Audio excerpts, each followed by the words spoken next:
Welcome back to our channel. A man vanishes on a foggy Los Angeles night. No witnesses, no leads, just whispers and a name nobody dares repeat. By dawn, a new boss walks the streets. He doesn't gamble in the limelight. He doesn't pose with movie stars. He rules from the shadows, where fear outlasts fame.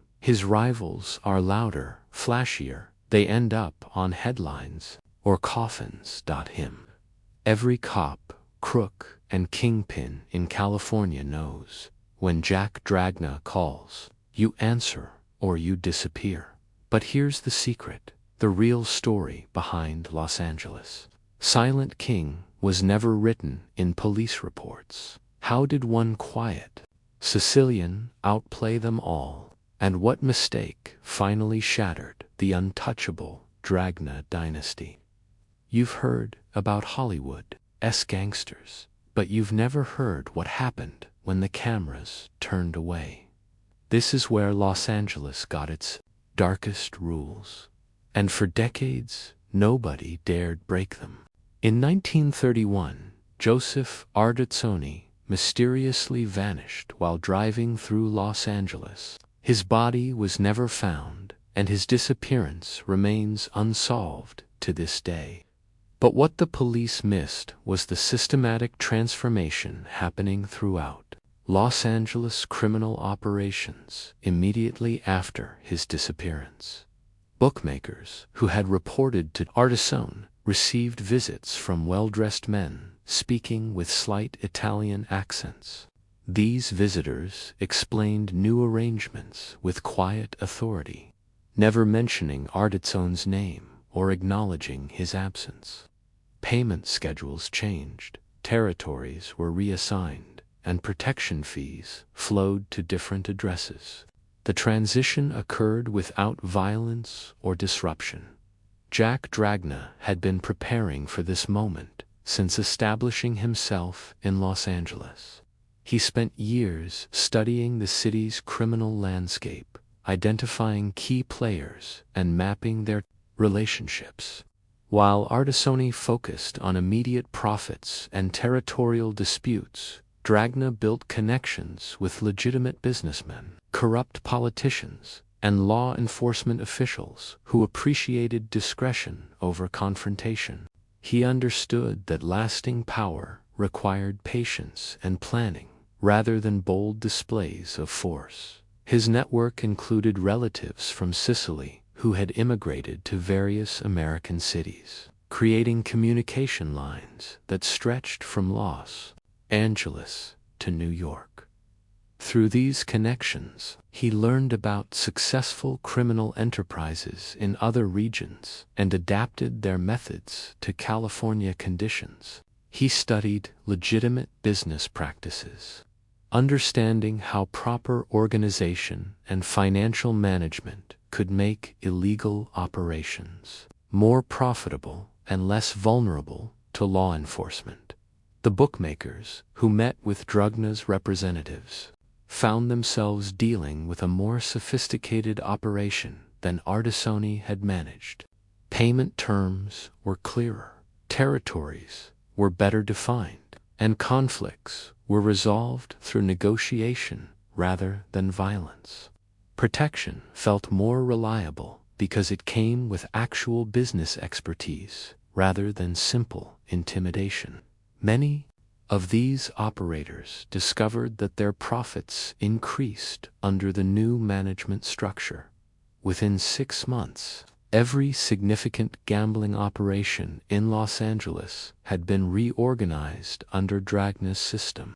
Loan sharks reported to his designated lieutenants, who maintained detailed records and followed consistent collection practices. The racing wire service, essential for bookmaking operations, flowed through communication networks that controlled from a small office downtown. His influence extended into labor unions, entertainment venues, and construction projects throughout the region. The most remarkable aspect of this transition was its lack of opposition. No rival criminal groups challenged Dragna's expansion. No former Ardizzoni associates attempted to maintain independent operations. This smooth succession occurred because Dragna had made peace with the national mafia syndicate and gained recognition as the legitimate boss of Los Angeles. His connections to East Coast crime families and his understanding of traditional Sicilian methods gave him credibility that extended far beyond California. He would later achieve an unusual distinction for a West Coast boss, earning a recognized role within national syndicate structures. Dragna understood that sustainable power required integration with legitimate society rather than separation from it. He cultivated relationships with judges, prosecutors, and police officials who found his reasonable approach preferable to Ardizzoni's unpredictable methods. These connections provided protection and advance warning about law enforcement activities, creating a buffer that would serve him for decades. The transformation extended beyond simple criminal activities. Dragna's organization operated like a legitimate business, with clear hierarchies, consistent procedures, and professional standards. His lieutenants dressed conservatively, spoke respectfully to law enforcement, and avoided the flashy displays that attracted unwanted attention. They maintained detailed financial records, resolved disputes through negotiation, and treated their criminal enterprises as long-term investments rather than quick schemes. By 1932, Jack Dragna controlled the most sophisticated criminal organization west of Chicago. His methods established patterns that would influence organized crime throughout the western United States, emphasizing business principles and political connections over violence and intimidation. The quiet man who had waited patiently in the shadows had transformed himself into the invisible ruler of Los Angeles. This invisibility became his greatest strength. While other crime bosses grabbed headlines with their violent exploits and public feuds, Dragna operated from modest offices and avoided photographers. He never sought fame or recognition, understanding that true power worked best when it remained hidden from public view. His approach contradicted everything Americans thought they knew about gangsters and organized crime, but it proved far more effective than the flashy methods that destroyed other criminal leaders. The contrast between Dragna's quiet efficiency and the typical American gangster style would become even more apparent in the years ahead. His old-world methods, learned in Sicily and refined through careful observation of American business practices, created lasting power instead of temporary fame. Most Los Angeles residents had never heard his name, yet he controlled more criminal activity than bosses who appeared regularly in newspaper headlines. This deliberate anonymity allowed him to build an empire that would endure for over 2 decades, operating by rules that seemed completely foreign to everything Americans expected. From organized crime, these rules came from his Sicilian background, where survival required different skills than the flashy American gangster lifestyle. The criminal world that Dragna encountered in America operated by principles completely foreign to his upbringing in rural Sicily. American gangsters fought public wars, posed for newspaper photographers, and treated their criminal careers like entertainment spectacles. They wore expensive suits, drove flashy cars, and frequented nightclubs where reporters could easily find them. Their names appeared in headlines regularly, and their faces became recognizable to ordinary citizens, who followed their exploits like sporting events. Dragna rejected this approach entirely. He dressed in conservative business attire that would not attract attention in any downtown office building. His clothing was well made but unremarkable, chosen to help him blend into crowds rather than stand out from them. He drove practical automobiles that mechanics could service anywhere, avoiding the custom vehicles that other crime bosses favored. When he needed to meet with associates, he chose small restaurants or private homes rather than popular establishments where other patrons might recognize him. His office occupied modest space in a downtown Los Angeles building, with no exterior signs identifying his business or his presence. The furniture was functional rather than luxurious, and visitors would find nothing to suggest that criminal activities were planned or coordinated from this location. Like other discreet mafiosi, he favored compartmentalized operations where associates knew only what they needed to complete their specific tasks. Traditional Sicilian criminal culture taught that real power operated through networks of obligation and respect rather than fear and violence. Violence was a tool to be used sparingly and strategically, not a daily method for solving problems. Dragna understood that killing competitors created investigations, attracted law enforcement attention, and disrupted profitable relationships with legitimate businesses. He preferred to neutralize threats through political pressure, financial incentives, or social isolation. His approach to recruiting new members followed these same principles. Rather than seeking violent men who could intimidate enemies, he looked for individuals with specific skills, political connections, or access to legitimate business opportunities. He recruited carefully, taking time to evaluate each candidate's reliability, intelligence, and ability to maintain secrecy. Many of his most valuable associates appeared to be ordinary businessmen who happened to have connections to illegal gambling or loan sharking operations. Unlike East Coast families, which often drew attention, the LA family under Dragna rarely became front-page news. Most Los Angeles residents could not have identified Dragna in a police lineup, despite his control over significant criminal activities throughout their city. He never appeared in newspaper photographs, never gave interviews to reporters, and never participated in the public feuds that other crime bosses use to establish their reputations. This anonymity allowed him to attend legitimate social functions, conduct business meetings, and move through the city without attracting the attention that plagued more famous criminals. His invisibility extended to law enforcement as well. Police departments focused their resources on criminals who generated public complaints and media attention.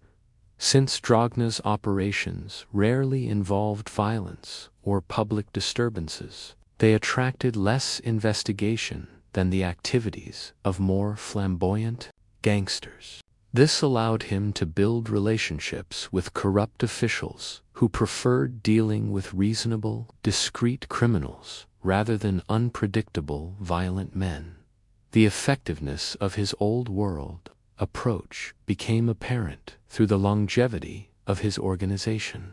While other crime bosses rose and fell within a few years, often destroyed by law enforcement pressure or internal conflicts, Dragna maintained his position for more than 2 decades. His network survived changes in political leadership shifts, in law enforcement priorities, and challenges from rival criminal groups. His methods created sustainable criminal enterprises rather than temporary sources of quick profits.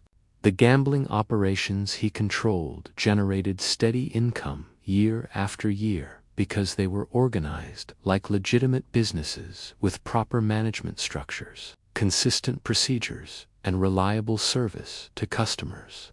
The loan sharking activities followed predictable patterns that borrowers understood and could plan around, reducing the conflicts that often brought police attention to such operations. The Sicilian strategy proved effective through results rather than reputation. Dragna built an organization that would have impressed his ancestors in the hills of Sicily, where survival depended on intelligence rather than bravado. His quiet methods had established him as a significant criminal power west of Chicago, operating with minimal interference from law enforcement or media attention. By the mid-1930s, this careful approach had created something remarkable in the landscape of American organized crime. While newspapers focused on violent gangsters in Chicago and New York, a vast criminal network was quietly spreading across Los Angeles. The man who controlled it remained virtually invisible, conducting business from modest offices while law enforcement struggled to understand how illegal gambling and loan sharking operations functioned so efficiently throughout the city. Local law enforcement found themselves puzzled by the coordination they observed across gambling operations throughout the city. The gambling houses operated with remarkable consistency across Los Angeles. Each location used similar betting procedures, maintained comparable security measures, and employed the same careful screening methods for new customers. The games offered identical odds, the credit terms followed standard patterns, and the collection practices remained uniform throughout different neighborhoods. This coordination required central management, yet no evidence pointed to any specific individual or organization. Dragna had designed his criminal network using principles he learned from studying legitimate corporations. He organized operations like a conservative business, clear chains of command, compartmentalized duties, and careful money movement, which made it hard for local police to follow the trail. Each level of management knew only what they needed to perform their specific duties, creating security that protected the organization if any individual member was arrested or decided to cooperate with authorities. The money moved through channels that would have impressed professional accountants. Gambling profits flowed from individual houses to collection points scattered throughout the city, then passed through a series of transfers that made the original sources impossible to trace. Cash moved through legitimate businesses, private safety deposit boxes, and informal banking systems that operated within immigrant communities. By the time profits reached Dragna, they had been laundered through so many transactions that connecting them to specific criminal activities required investigative resources that local police departments simply did not possess. His recruitment strategy brought experienced criminals from established organizations in other cities. From Chicago came men who understood sophisticated gambling operations and labor union manipulation. Detroit contributed expertise in loan sharking and political corruption. Cleveland provided connections to national crime networks and experience with large-scale money laundering. These transplanted criminals brought proven methods and valuable contacts, but they also arrived with no local law enforcement history that could complicate their new operations. Johnny Rosselli became one of Dragna's most valuable lieutenants, handling communications with Las Vegas operations that would become increasingly important as Nevada gambling expanded. Rosselli understood both the legitimate entertainment business and the criminal enterprises that supported it. His smooth appearance and polished manners allowed him to move comfortably in Hollywood social circles while conducting business that most of those acquaintances never suspected. Nick Licata managed local enforcement activities with the methodical approach that Dragna preferred, rather than using random violence to intimidate competitors or collect debts. Licata developed systematic procedures that achieved the same results with less risk of law enforcement attention. His methods emphasized psychological pressure and economic leverage over physical threats, creating a reputation for effectiveness without generating the complaints that brought police investigations. The loan sharking operations functioned through an intricate network of front companies and legitimate businesses that provided perfect camouflage for illegal activities. Borrowers often believed they were dealing with private finance companies or investment groups rather than criminal organizations. The paperwork appeared professional. The terms seemed reasonable compared to traditional loan sharks, and the collection procedures followed patterns that borrowers could understand and predict. Construction unions throughout Los Angeles found themselves under Dragna's influence through a combination of economic incentives and political pressure.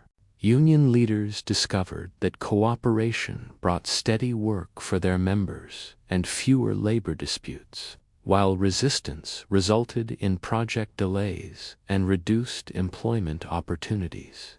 This control gave Dragna influence over major construction projects, entertainment, venue operations, and the political relationships that regulated both industries. Entertainment venues proved particularly valuable because they generated multiple revenue streams while providing legitimate cover for other activities. Restaurants could host private gambling games in back rooms. Nightclubs could facilitate bookmaking operations, and hotels could house meetings between criminal associates who appeared to be ordinary business travelers. The profits from these legitimate businesses supplemented criminal income, while creating respectable facades that deflected law enforcement suspicion. The racing wire service represented perhaps his most sophisticated achievement. This communication network provided essential information for bookmaking operations throughout the western United States, delivering race results and odds changes faster than any competitor could match.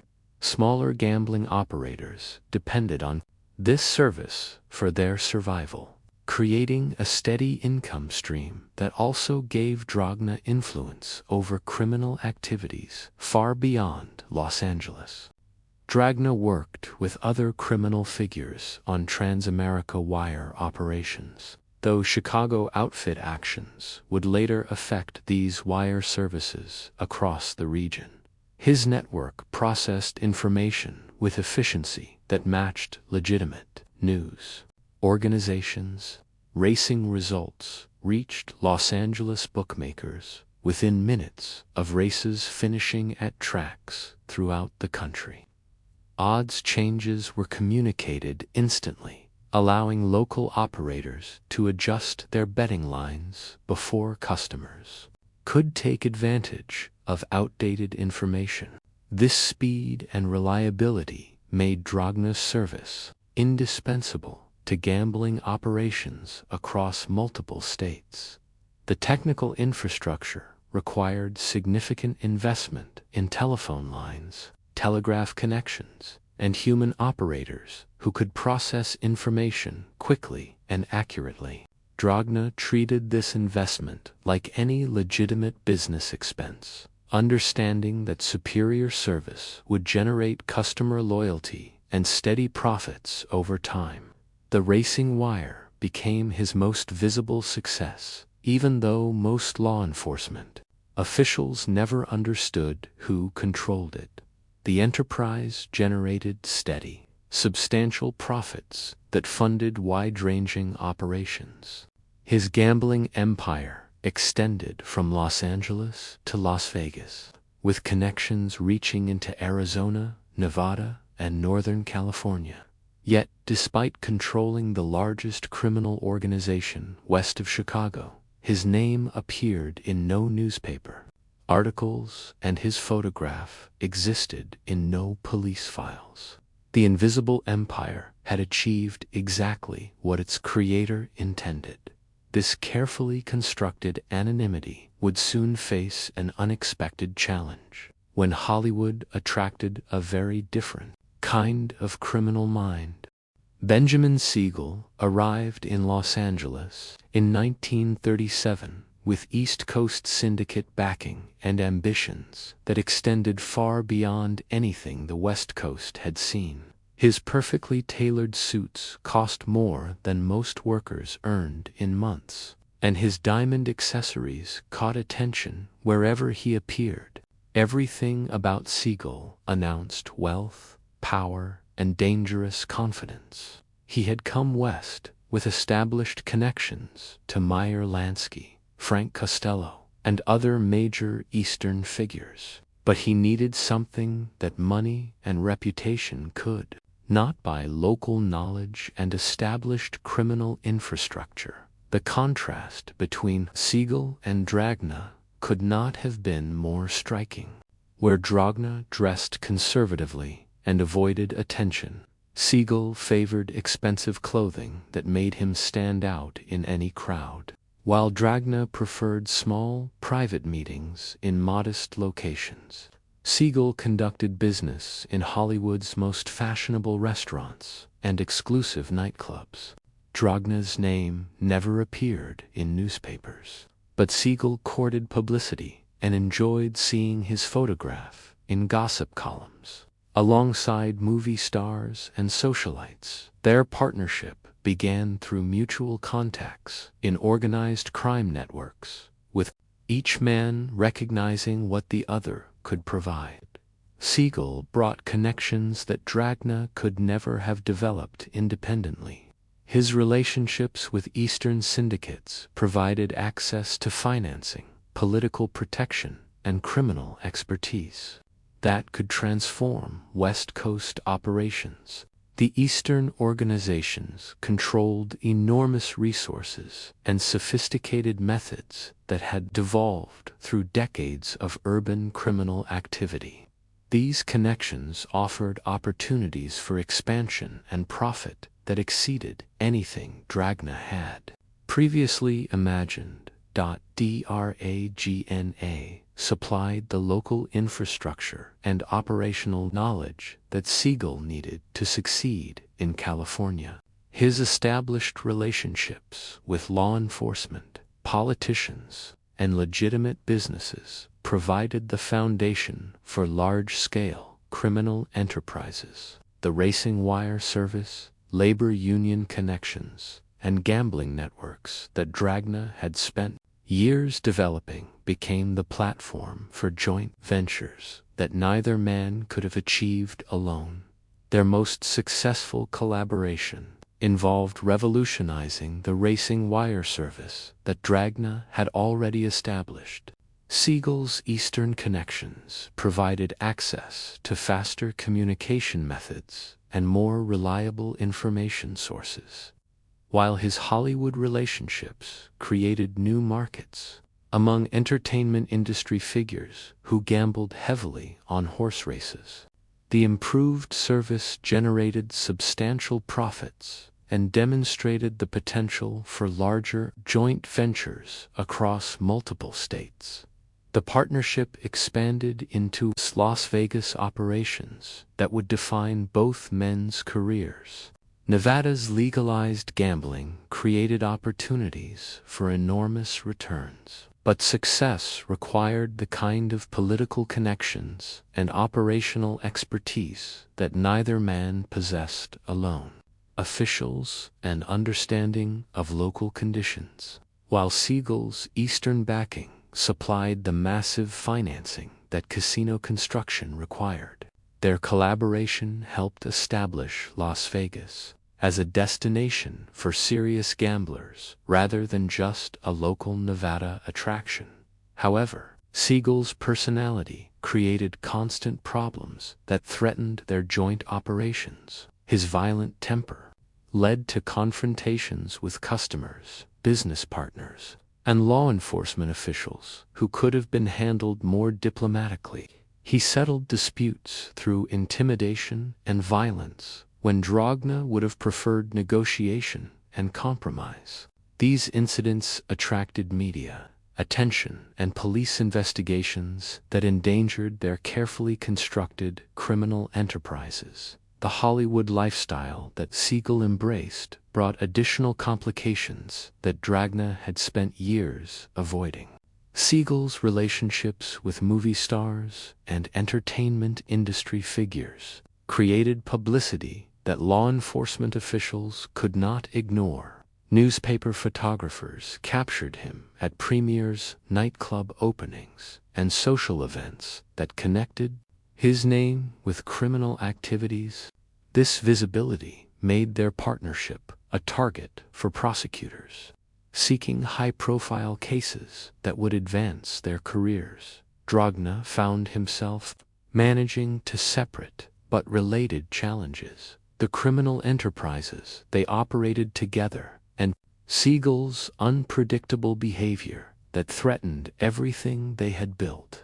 He spent increasing amounts of time containing damage from Siegel's public outbursts, violent incidents, and reckless business decisions. The partnership that had promised substantial profits became a constant source of stress and risk that tested Dragna's patience and strategic thinking. Their partnership produced very large and steady gambling revenues and made Las Vegas an emerging priority for organized crime investment. The racing wire service alone processed enormous amounts of gambling activity across multiple states, while their Las Vegas investments promised even greater returns as the desert city expanded. Yet the collaboration also demonstrated fundamental differences in their approaches to criminal enterprise. Siegel viewed their operations as stepping stones to greater fame and recognition, while Dragna considered them successful precisely because they avoided public attention. Siegel wanted to expand into new territories and activities that would increase his national reputation, while Dragna preferred to consolidate their existing operations and minimize risk exposure. Siegel's public profile and Hollywood ties brought scrutiny that conflicted with Dragna's preference for discretion. The tension between their different philosophies created friction that grew more serious as their success increased. Siegel became more confident and less willing to accept Dragna's cautious advice, while Dragna grew more concerned about maintaining the security that had allowed their partnership to flourish. Their collaboration had proven that opposing styles could generate substantial profits, but it had also revealed why Dragna preferred working with associates who shared his commitment to invisibility and careful planning. By the mid-1940s, their partnership had transformed organized crime on the West Coast, but it had also created vulnerabilities that would soon test everything Dragna had built. The quiet man who had controlled Los Angeles through patience and discretion was about to face challenges that would require very different skills. Siegel's murder in Beverly Hills on June 20, 1947, shocked the city and created an immediate realignment of power in West Coast gambling operations worth millions of dollars annually. The killing remains unsolved, with multiple theories about who ordered it, but the immediate effect was clear. A power vacuum had opened in criminal enterprises. that generated enormous profits across Southern California. The morning newspapers carried photographs of the crime scene and investigators examining evidence that would never lead to arrests. Mickey Cohen had worked as Siegel's lieutenant for nearly a decade, learning his methods and absorbing his philosophy about the entertainment value of criminal notoriety. Cohen stood barely 5 feet tall, but he compensated for his physical limitations with expensive clothing, aggressive behavior, and a talent for attracting newspaper photographers. He owned a haberdashery shop on the Sunset Strip that served as his headquarters, where reporters could always find him ready to discuss his latest activities or criticize his enemies.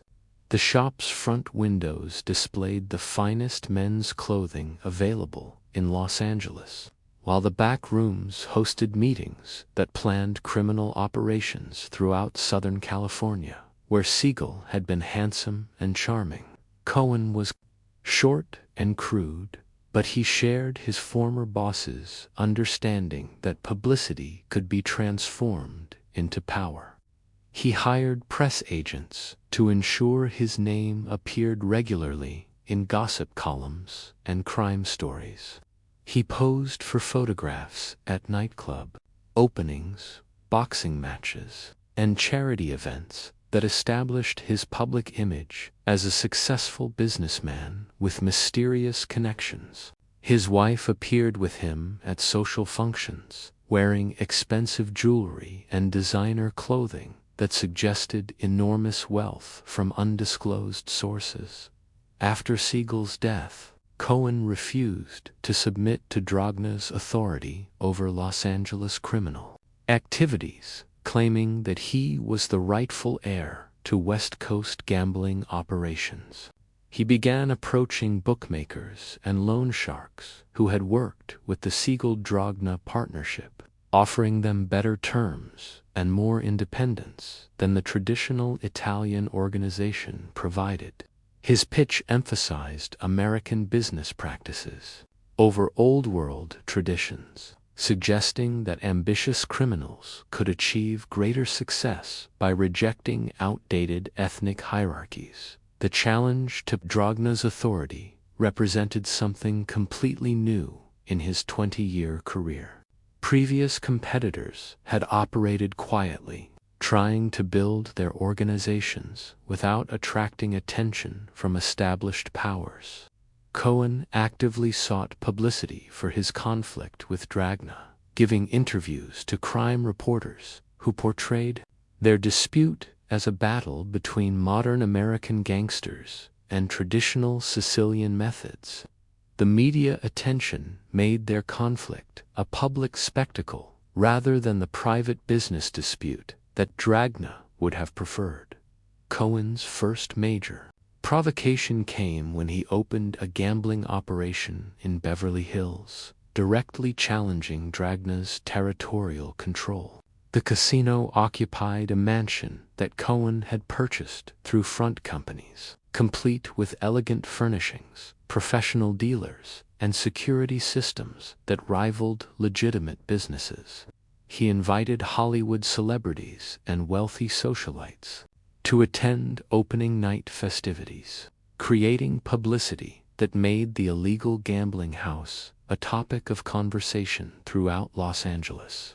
Police officials found themselves under public pressure to investigate activities that Cohen had made impossible to ignore. Dragna responded with methods that had worked successfully against previous competitors. He arranged for Cohen's gambling operations to experience mysterious problems with suppliers, employees, and customers who suddenly became unavailable or unreliable. He used political connections to increase law enforcement pressure on Cohen's businesses, hoping to force him into negotiations or withdrawal. These traditional approaches failed because Cohen actually benefited from the publicity that police investigations generated. Using media attention to establish his reputation and attract new customers. A violent, high-profile conflict followed, with several attempts made on Cohen's life throughout the late 1940s. Rather than intimidating Cohen, these incidents enhanced his reputation as a dangerous figure who could not be eliminated easily. He held press conferences after each attempt, surrounded by bodyguards and emphasizing his narrow escapes from death. He told reporters that cowardly enemies were trying to destroy his legitimate business operations, but he would continue serving his customers despite threats from unnamed rivals. The publicity generated by these attacks brought him more attention and respect than years of successful criminal operations could have achieved. Cohen began recruiting from Dragna's own organization, offering higher salaries and more public recognition than the traditional structure provided. Several experienced criminals abandoned their positions in Dragna's network to work for the flamboyant newcomer who promised greater opportunities for advancement. These defections weakened Dragna's operations while strengthening Cohen's ability to compete for control of gambling territories. The loss of trusted associates forced Dragna to rely on less experienced replacements who lacked the knowledge and connections that effective criminal operations required. Each violent incident generated newspaper stories, radio reports, and magazine articles that portrayed Cohen as a survivor who could not be defeated through traditional methods. The ongoing conflict made Dragna appear weak and ineffective, unable to eliminate a competitor who openly challenged his authority. Law enforcement pressure later weakened Cohen's hold, but the damage to Dragna's carefully constructed invisibility had already been done. The escalating conflict transformed Los Angeles gambling from an invisible enterprise into a public entertainment spectacle that attracted national attention. The quiet man who had controlled the city through discretion now found his methods questioned and his authority challenged in ways that traditional responses could not address. This very public battle would soon attract the attention of investigators, who had been searching for exactly this kind of visible criminal conflict. Senator Estes Kefauver adjusted his reading glasses and surveyed the packed hearing room in the federal building in downtown Los Angeles. Television cameras lined the walls, their bright lights creating an atmosphere more suited to a Hollywood movie premiere than a government investigation. The year was 1950, and for the first time in American history, the secret world of organized crime would be widely publicized and broadcast in many areas for viewers to witness. The Special Committee to investigate crime in interstate commerce had already visited 14 cities, but Los Angeles promised revelations that would shock the nation. The committee's arrival in California represented a nightmare scenario for Jack Dragna. For nearly 20 years, he had built his criminal empire on the foundation of complete invisibility. His name had never appeared in major newspapers. His photograph existed in no police files, and most law enforcement officials could not have identified him in a crowded room. The careful anonymity that had protected him from prosecution and competition was about to be destroyed by Klieg lights and cameras that would broadcast his secrets across America. The first witness to mention Dragna's name was Captain James Hamilton of the Los Angeles Police Department's Intelligence Division. Hamilton had spent months preparing for this moment, assembling files and evidence that connected dozens of seemingly unrelated criminal activities to a single organization. He testified that Jack Dragna controlled the largest gambling network west of Chicago, with operations extending from Los Angeles to Las Vegas and connections reaching into Arizona and Northern California. The captain's calm, professional delivery made his revelations more credible than dramatic accusations would have been. Viewers across the country watched as Hamilton described gambling operations that generated millions of dollars annually while operating with minimal law enforcement interference. He explained how the racing wire service provided essential information to bookmakers throughout the western United States, creating steady income streams that funded other criminal activities. The captain detailed loan sharking operations that used legitimate businesses as fronts, making it nearly impossible for investigators to distinguish legal activities from illegal enterprises. The committee's investigators had uncovered financial records that traced money flows through multiple businesses and bank accounts controlled by Dragna's associates. These documents revealed the sophisticated methods that the organization used to launder gambling profits and conceal their sources from tax authorities. The financial trail connected Dragna to restaurant operations, construction companies, and entertainment venues that appeared legitimate but actually served as components of his criminal network. Former gambling house employees testified about the systematic organization that characterized Dragna's operations. They described detailed procedures for screening customers, managing credit arrangements, and coordinating with other gambling locations throughout the city. The witnesses explained how district managers supervised local operations while reporting to regional coordinators who maintained contact with central leadership. This corporate structure had allowed the organization to operate efficiently while protecting senior members from direct involvement in daily criminal activities.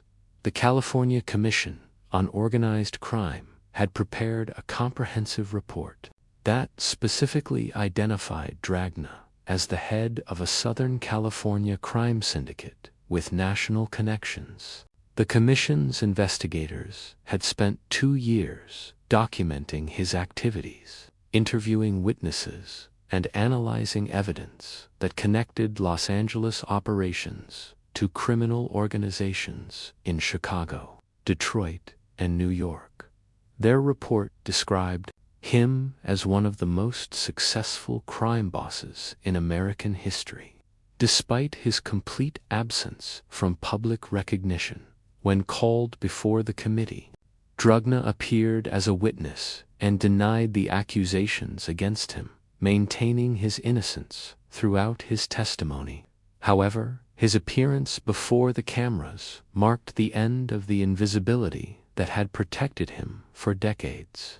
Mickey Cohen also appeared before the committee as a hostile witness who refused to answer most questions about his criminal activities.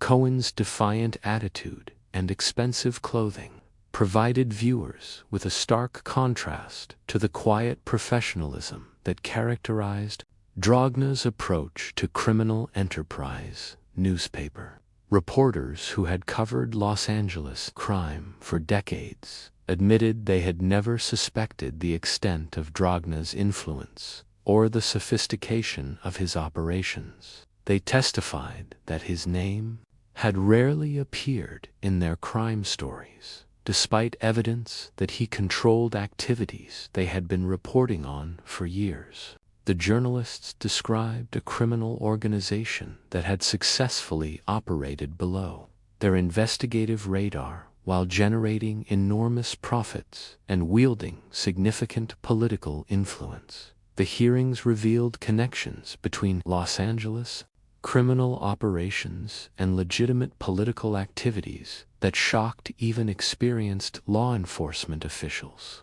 Witnesses described campaign contributions, political favors, and corrupt relationships that had protected gambling operations from serious investigation. The testimony exposed a network of judges, prosecutors, and police officials who had ignored obvious criminal activities in exchange for financial benefits or political support. As the hearings progressed, Dragna's name appeared in newspapers from New York to San Francisco, often accompanied by descriptions of his criminal empire and estimates of his wealth. Magazine articles analyzed his methods and compared his organization to crime families in other major cities. Radio programs discussed his rise to power and speculated about his current activities. The publicity transformed him from an invisible figure into a nationally recognized symbol of organized crime's influence and sophistication. The Kefauver Committee hearings publicly exposed organized crime in a way that increased pressure on local police and made continued invisibility much harder. Law enforcement agencies that had previously ignored or minimized Dragna's activities suddenly faced intense public pressure to take action against the criminal organization that the hearings had exposed. Police departments received angry letters from citizens who demanded arrests and prosecutions.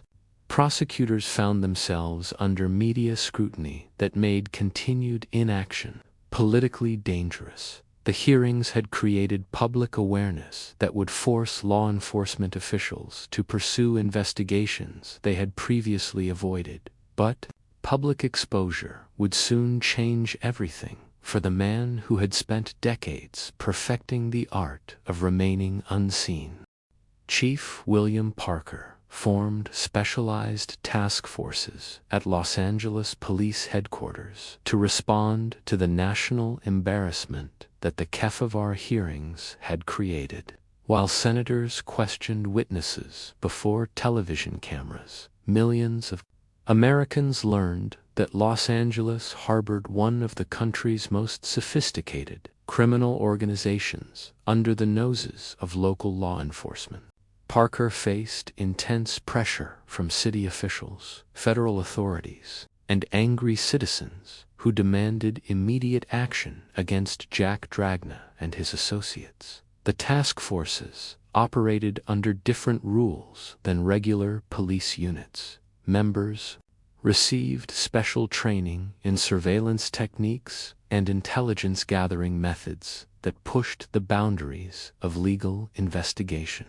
They reported directly to Parker, bypassing normal departmental procedures that could alert targets to planned operations. Their mandate was simple: destroy Dragna's organization through sustained pressure rather than traditional prosecution methods that required courtroom evidence and jury convictions. LAPD detectives understood that conventional police work had failed to touch Dragna's empire.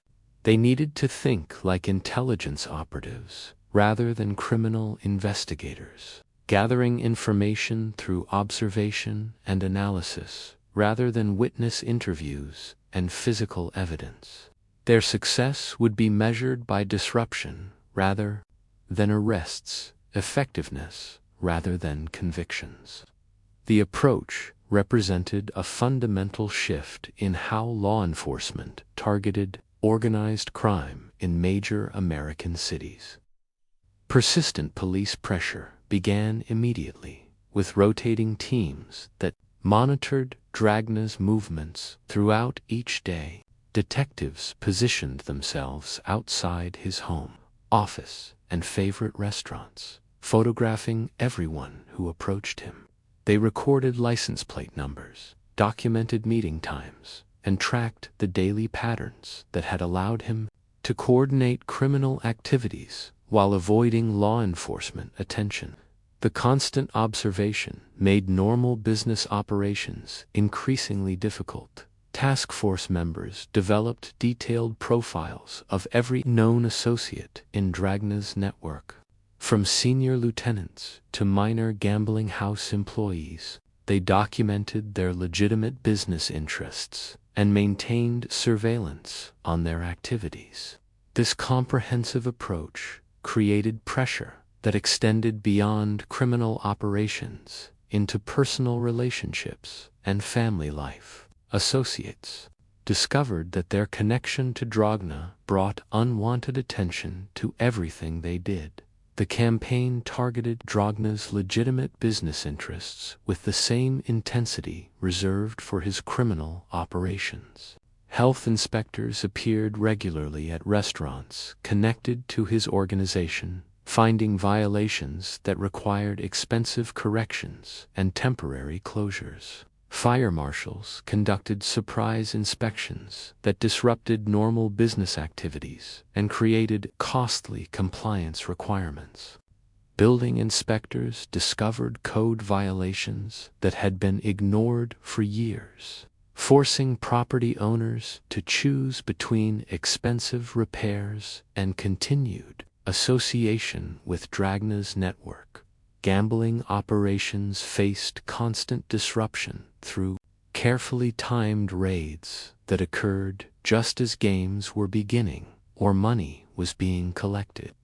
These raids rarely produced arrests or significant evidence, but they made gambling house operations unreliable and unprofitable. Customers stopped attending games that might be interrupted by police activity. The predictable income streams that had funded other criminal activities became increasingly uncertain. The financial pressure extended to loan sharking operations that depended on predictable collection schedules and customer confidence. Police presence at borrowers' workplaces and homes made it clear that their debts were known to law enforcement authorities. This visibility made borrowers reluctant to continue business relationships with Dragna's organization, while potential new customers avoided loans that might protract police attention to their personal finances. Regulatory inspections gradually disrupted the family's day-to-day operations in ways that traditional law enforcement had never achieved. The network that had operated seamlessly for 20 years began showing signs of strain as key associates were arrested on minor charges that would have been ignored in previous years. Each arrest removed experienced personnel from daily operations, while creating opportunities for police to gather intelligence about organizational structure and procedures. Associates who avoided arrest found themselves under such intensive surveillance that they could not perform their duties effectively. Some of Dragna's most trusted lieutenants chose to distance themselves from the organization rather than endure the constant police attention that association brought to their families and legitimate business interests. These defections weakened operational capacity while forcing Dragna to rely on less experienced replacements who lacked the knowledge and connections that effective criminal enterprises required. The careful organizational structure that had protected the network began showing cracks under sustained pressure. Dragna's health began deteriorating under the constant stress of legal battles, police harassment, and business disruption. He had spent decades avoiding the kind of attention that the task forces focused on him daily. The psychological pressure of constant surveillance, combined with the financial losses from disrupted operations, created stress levels that his aging body struggled to handle. By 1954, the man who had once controlled criminal activities from Los Angeles to Las Vegas was fighting daily battles just to maintain basic operations. The empire he had built through patience and discretion was crumbling under the weight of sustained law enforcement pressure and public scrutiny. Associates noticed that he appeared tired and distracted during meetings that once commanded his complete attention. The systems he had relied on for decades were eroding. and the careful balance that had sustained his organization for more than 20 years was beginning to collapse. The stress was taking a visible toll on the 60 crime boss who had never before faced such relentless pressure. Jack Dragna died of a heart attack on February 23, 1956. The man who had controlled organized crime across the western United States for more than 2 decades died quietly in his own home, his body finally succumbing to years of mounting pressure from law enforcement campaigns and constant surveillance. News of Dragna's death spread quickly through Los Angeles criminal circles, creating immediate uncertainty about the future of operations that had generated millions of dollars annually. Associates gathered in small groups at restaurants and social clubs, discussing what his passing would mean for their own activities and safety. Many of these men had never worked for any other organization, having spent their entire criminal careers under Dragna's leadership. They understood his methods and trusted his judgment, but they had no experience operating independently or choosing new leadership. After Dragna's death, leadership disputes emerged that would weaken central control and fragment the organization. Tom Dragna, Jack's younger brother, had the advantage of family connection and some knowledge of organizational operations. However, he lacked the strategic intelligence and political connections that had made his brother so effective. Tom had spent years working in subordinate positions. His experience with Las Vegas operations and his connections to national crime figures. However, Frank DeSimone won the leadership vote, bringing legal training and connections to legitimate business interests. DeSimone's contested election disappointed several key figures, including Roselli, who eventually moved back to Chicago. Along with other experienced associates, these departures removed institutional knowledge and weakened the organization's operational capacity significantly. DeSimone inherited a fractured network that bore little resemblance to the sophisticated enterprise that Dragna had operated. He faced constant internal conflicts between associates who disagreed about organizational priorities and methods. His legal training made him reluctant to authorize the kind of decisive actions that criminal leadership sometimes required, creating perception of weakness that further undermined his authority among men accustomed to Dragna's confident decision-making. The leadership vacuum created opportunities for ambitious associates to establish independent operations rather than accepting subordinate roles in a restructured organization. Several experienced gambling house operators decided to work directly with Las Vegas connections, bypassing Los Angeles leadership entirely. Others formed partnerships with criminals from different cities, using contacts they had developed through years of working in Dragna's network. These defections weakened the organization's ability to maintain territorial control and coordinate activities. Dragna's death had created their best opportunity in decades to destroy what remained of his criminal network. Police raids increased in frequency and effectiveness, protected operations for years. The financial resources that had sustained Dragna's operations began drying up as gambling houses closed, loan sharking activities were disrupted, and legitimate businesses distanced themselves from criminal associations. Without steady income streams, the organization could not maintain the political protection and law enforcement relationships that had allowed it to operate with minimal interference. Associates found themselves choosing between poorly paid positions in a declining organization and more profitable opportunities elsewhere. Within 6 months, the unified structure that Dragna had built began fracturing into smaller, competing groups with different objectives and methods.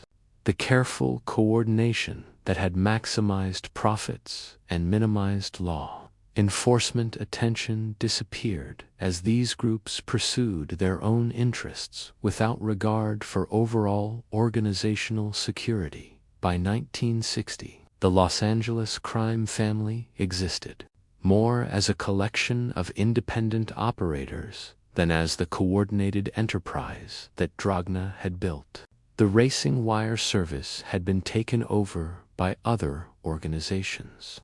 Gambling territories had been claimed by independent operators, and the political connections that had provided protection had been severed through years of negative publicity and law enforcement pressure. The decline accelerated throughout the 1960s as remaining associates aged or were imprisoned on charges that previous leadership might have prevented through political influence or advance warning. Each arrest removed institutional knowledge and personal relationships that could not be replaced easily. The organization that had once controlled criminal activities from Los Angeles to Las Vegas became increasingly irrelevant to the changing landscape of American organized crime. Tom Dragna's brief tenure demonstrated his inability to maintain the relationships and respect that effective leadership required. The psychological authority that Jack had exercised through decades of consistent success could not be transferred to successors who lacked equivalent experience and proven judgment. What remained of the organization faced an even greater threat than weak leadership or police pressure. Among the men who had served faithfully for decades, one would soon make a decision that would destroy whatever trust and loyalty still held the fractured network together. Jimmy Fratianno had served the Los Angeles crime family faithfully since the 1940s, carrying out orders and maintaining the silence that made organized crime possible. By 1977, the 70-year-old associate faced federal racketeering charges that carried potential sentences exceeding 20 years in prison. At his age, such punishment represented a life sentence that would separate him permanently from his family and the world he had known for decades. His attorneys explained that cooperation with prosecutors offered the only realistic hope for reducing his legal exposure and maintaining some connection to normal life.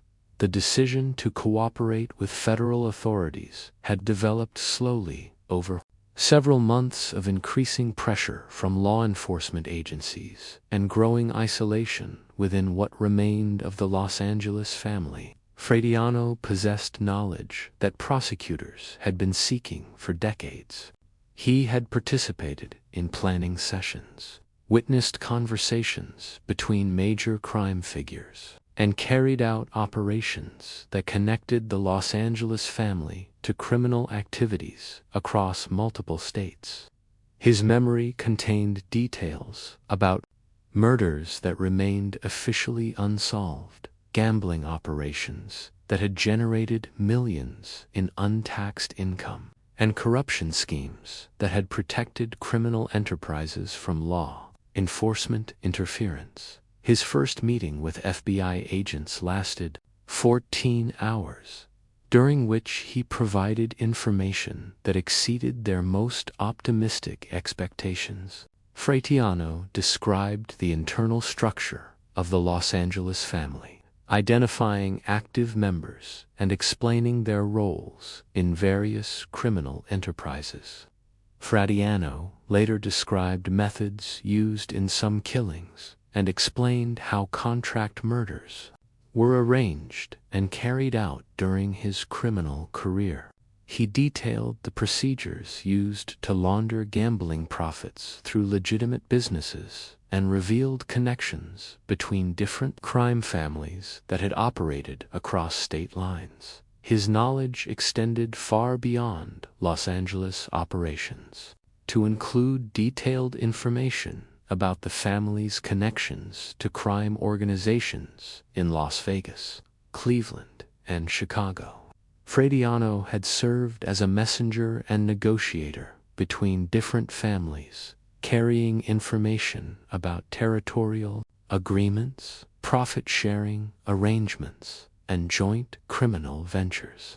He could describe meetings that established gambling territories, loan sharking boundaries, and the resolution of conflicts that might otherwise have led to violence between competing organizations. That the information about political corruption proved particularly valuable to federal prosecutors who had suspected, but could never prove, the extent of criminal influence over legitimate government functions. Frediano identified judges who had received payments for favorable sentences, police officials who had provided advance warning about raids, and politicians who had blocked legislation that threatened criminal enterprises.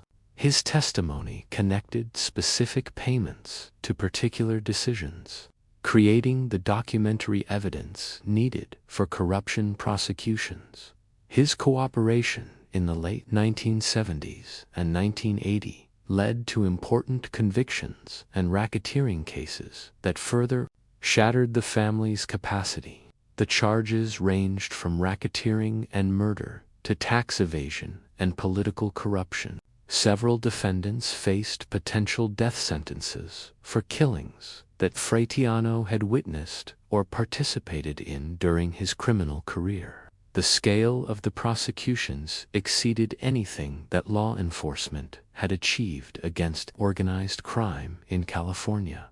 More damaging than the legal consequences was the psychological impact of Frediano's betrayal on the remaining members of the Los Angeles family. The organization had survived decades of law enforcement pressure by maintaining absolute loyalty among its members. Associates knew that cooperation with authorities meant death, while silence guaranteed protection and financial support for family members if imprisonment occurred. His decision to cooperate undermined the code of silence and increased paranoia, which hampered recruitment and internal trust. Family members began viewing each other with distrust, wondering who else might be providing information to federal authorities. Conversations became guarded and formal, lacking the open communication that effective criminal enterprises required. Planning meetings were canceled or moved repeatedly as participants worried about surveillance and potential informants. The paranoia that Frediano's cooperation created proved more destructive than any law enforcement campaign had been. The psychological damage extended to recruitment efforts that the organization needed to replace aging members and maintain operational capacity. Potential associates understood that joining a group that included known informants carried unacceptable risks of prosecution and imprisonment. Young criminals who might have been attracted to organized crime in previous decades chose independent operations or different criminal activities that seemed safer than family membership. Frediano entered the Federal Witness Protection Program in 1980, becoming one of the most significant organized crime informants in American history. His testimony in multiple trials provided prosecutors with insider details that had been impossible to obtain through traditional investigative methods. The cases that resulted from his cooperation sent dozens of criminals to prison and exposed corruption networks that had operated for decades without detection. By 1980, the Los Angeles crime family existed primarily as a collection of elderly men who trusted no one and accomplished little beyond reminiscing about better times. The betrayal that had begun with one man's decision to cooperate with federal authorities had destroyed the internal loyalty that made organized crime possible, accomplishing what decades of external pressure had failed to achieve. What remained of Jack Dragna's once powerful organization would soon face an even more humiliating challenge to its reputation and legacy. Police Chief Daryl Gates stood behind the podium at Los Angeles City Hall, facing a room packed with reporters who had gathered to hear his assessment of organized crime in Southern California. The year was 1984, and Gates had built his reputation on aggressive law enforcement tactics that targeted street gangs, drug dealers, and what remained of traditional criminal organizations. When a reporter asked about the current status of the Los Angeles crime family, Gates smiled and delivered a phrase that would define public perception for decades to come. He called them the Mickey Mouse Mafia, suggesting an organization so weak and ineffective that it resembled a cartoon more than a serious criminal enterprise. The dismissive nickname captured the attention of newspaper editors and television producers who understood that colorful language sold more papers and attracted larger audiences than dry police reports. Within weeks, the phrase appeared in crime stories across the country, always accompanied by descriptions of bumbling criminals who could not match the sophistication of their predecessors or the power of East Coast families. The label stuck because it fit perfectly with the evidence that law enforcement agencies presented about an organization that seemed incapable of conducting major criminal operations without attracting immediate attention and arrest. The nickname was applied decades after Dragna's death, and more accurately described the family's diminished state in the 1970s and 1980s, not its earlier power under Dragna. During the 1940s and 1950s, the organization had controlled gambling operations that generated millions of dollars annually, influenced political decisions that affected entire industries. The racing wire service alone had processed betting information for criminal operations in multiple states, creating steady income streams that funded other illegal activities throughout the western United States. Peter Milano became boss in 1984 and attempted to rebuild the family through partnerships with Mexican drug cartels and operations in pornography that marked a shift from Dragna's long-term planning to shorter-term profit strategies, which also made the family more vulnerable to federal drug and RICO enforcement.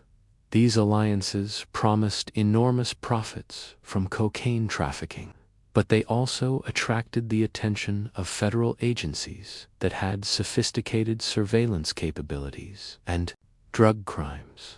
The Drug Enforcement Administration treated narcotics cases with higher priority than traditional gambling or loan sharking activities, bringing pressure that the weakened family could not resist or deflect.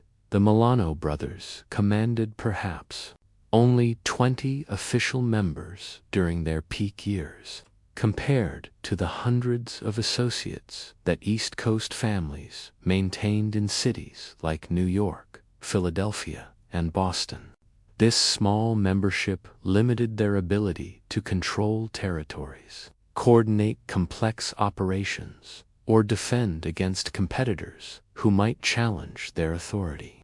Each arrest or defection removed a significant percentage of their operational capacity, creating vulnerabilities that more robust organizations could have absorbed without serious disruption.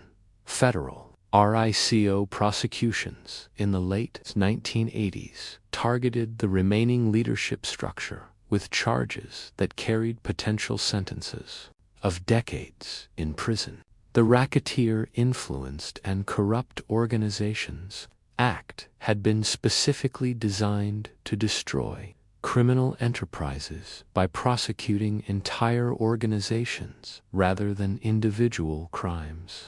But they offered prosecutors the ability to connect seemingly unrelated activities into patterns of criminal behavior that juries could understand and convict. The late 1980s RICO cases crippled the leadership and membership, decimating what little structure remained after decades of arrests, deaths, and defections.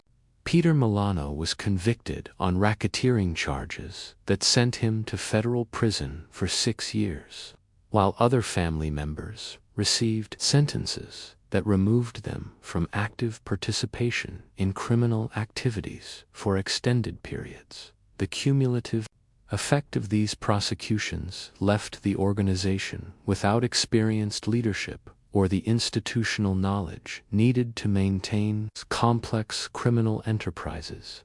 The Mickey Mouse nickname stuck in popular culture because it provided a simple way to describe an organization that had clearly lost its former power and influence. Crime writers used the phrase in books and magazine articles that compared the Los Angeles family to more successful criminal organizations in other cities. Television producers incorporated the label into documentaries and news programs that examined the decline of traditional organized crime in America. The phrase became shorthand for criminal incompetence and organizational failure. However, the dismissive label reflected the family's weakness during the 1980s rather than its historical significance in American organized crime. The organization that Gates mocked had once controlled criminal activities across multiple states, influenced political decisions at various levels of government, and maintained connections to national crime syndicates that shaped illegal enterprises throughout the country. The Mickey Mouse characterization overshadowed decades of sophisticated criminal operations that had generated enormous profits and wielded considerable influence over legitimate businesses and government functions. By the early 1990s, even this diminished presence had faded into criminal history, leaving behind only court records, newspaper clippings, and the memories of law enforcement officials who remembered when the Los Angeles crime family had been a serious threat rather than a source of derisive humor. The label stuck in popular culture, but history proved more complex than any simple nickname could capture. The new millennium brought occasional whispers about Los Angeles organized crime, but these rumors carried the weight of ghost stories rather than credible intelligence reports. FBI field offices received tips about supposed family meetings in restaurants that had hosted legitimate business discussions for decades. Police departments investigated reports of criminal activities that turned out to be neighborhood disputes or minor gambling among friends. The sources of these reports often included elderly informants whose memories mixed actual events from the 1960s with speculation about current activities that probably never occurred. Intelligence analysts who specialized in organized crime found themselves chasing shadows that disappeared upon closer examination. Surveillance operations produced photographs of aging Italian-American men sharing meals and discussing their grandchildren's accomplishments rather than criminal enterprises.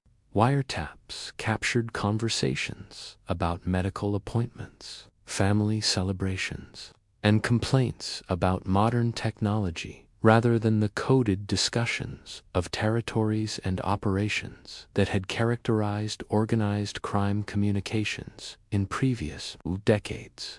The investigative techniques that had successfully documented criminal activities during the Milano Brothers era revealed nothing more threatening than social gatherings among senior citizens.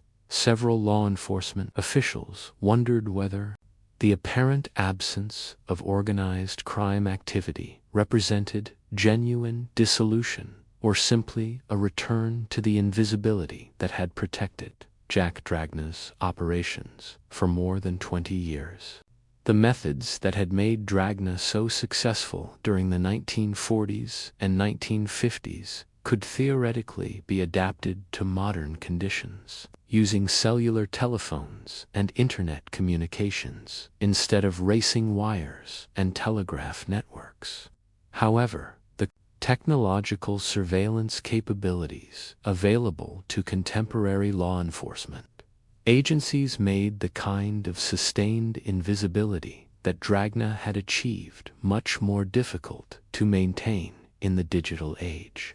Occasional unverified reports mentioned connections between California criminals and established crime families in other regions, but investigators found no concrete evidence of such relationships. The reports typically originated from unreliable sources who claimed insider knowledge but could provide no verifiable details about specific individuals, activities, or communication methods that would support their assertions.